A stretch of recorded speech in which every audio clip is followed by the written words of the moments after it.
Hello everyone, I'm Adelinn Ippensen with your UI-7 news update. Here's a look at what's going on around the world and on our campus. This morning, CNN announced it has filed a lawsuit against President Trump and several of his aides after the White House suspended Jim Acosta's press pass last week. And in local legal news, the trial date for Brent Christensen, the man accused of killing a University of Illinois student, might be pushed back. While the LSAT material probably hasn't gotten any easier, taking the exam itself definitely has. And moving to politics, midterm elections will be happening all over the country in just 3 short weeks. Local Champaign officials are getting ready for the big day. I'm here with Illinois Democrats who are already starting to celebrate some outcomes of the election. Governor Bruce Rauner just conceded to J.B. Pritzker, so more than likely, J.B. Pritzker is going to be the next governor of Illinois. Definitely this is going to be a very important race to keep an eye on, not only this House seat, but the House seats all across the country, because obviously a big majority could change when it comes to the United States House of Representatives. And the Attorney General kind of overall just serves as kind of the people's lawyer. So that's definitely an important role, and if Erica Harold gets this position, it's going to be very interesting to see what happens with having a mostly Democratic presence in Springfield right now. So election season is in full swing with midterms right around the corner. I took some time to see what's going on between Rodney Davis and his challenger, Betsy Dirksen-Londrigan. Two candidates with one mission represent Illinois' 13th Congressional District. Republican incumbent Rodney Davis and Democratic challenger Betsy Dirksen-Londrigan squared off in a debate discussing many pressing issues, including the economy. The last time we had 3.7% unemployment was 1969.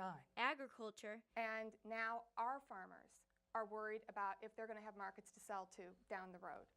And the confirmation of Justice Kavanaugh. I believe Brett Kavanaugh was given 6 FBI background checks. We need to set the precedent of believing survivors. And while there were a variety of topics discussed tonight, one in particular got the candidates and students interested in the debate. I want to make sure that we fix the ACA first, and then what I would love to see us do is to have a public option of Medicare for rural and smaller communities and for small business owners.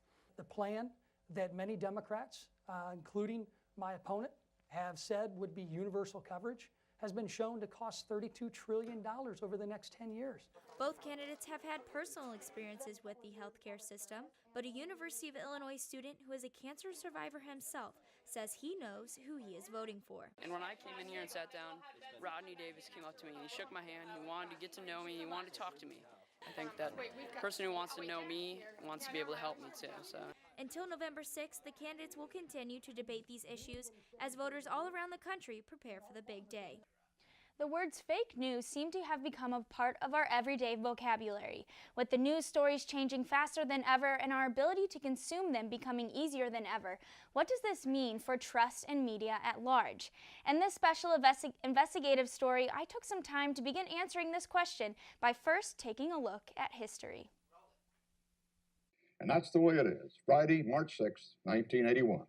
Walter Cronkite, a journalist that arguably changed the direction of news media as we know it today, and the journalist that was also given the name of the most trusted man in America.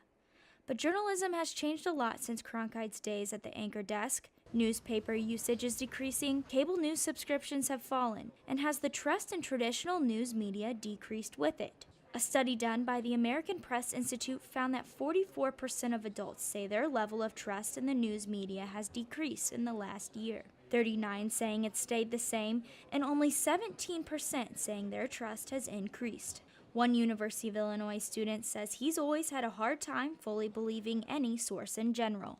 Saw a lot of MSNBC, Fox News, both growing up, and I didn't find those very trustworthy. I think it's kind of hard sometimes, but some news media pushes an agenda. And there's one big factor in the equation you can't quite forget. Politics and the current political climate. The last year there has been an aggression on both sides, and the result of that is that people are confused and annoyed, I think, by both the press and the officials who don't like the press. But whether it's the political climate or the way news is consumed, U of I journalism professor Brant Houston says studying media at large is hard to measure. And if you do talk to people, a lot of times when they say media, they're really talking about 24/7 cable, which is a totally different kind of journalism. So I'm never clear on some of these surveys if they correlate with what kind of journalism folks are watching. Which is why the American Press Institute chose to dig a little deeper and ask how much they trust their preferred news source instead. Only 13% this time say their trust has decreased, 54% stayed the same, and 32% saying their trust increased. Leaving the big question to be, has the public's idea of what trust means changed more than journalism itself? And what role will the media continue to play as our world at large continues to change? As myself and many others will continue to investigate this, let us remember one final quote from someone you may know. Journalism is what we need to make democracy work. Walter Cronkite. For UI-7 News, I'm Adelinn Ippensen.